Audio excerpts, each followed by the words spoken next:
Ayan na nga po, lumabas na nga yung balita na meron ng 270 checking na nangyari sa United Arab Emirates at 6,000 po ang nahuli na mga illegal na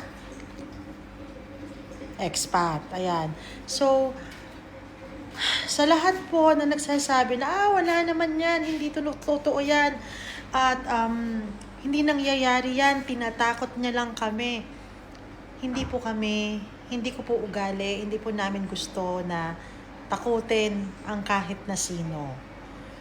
Ang gusto lang po namin is pag-ingatin ang lahat kasi ayaw natin na masira rin ang buhay nila dahil may mga pamilya po, may pamilya po tayong lahat.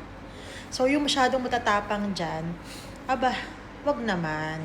Isipin nyo rin naman yung mga tao na gusto lang na tumagal sa isang bansa at maghanap buhay. Yun lang po yun.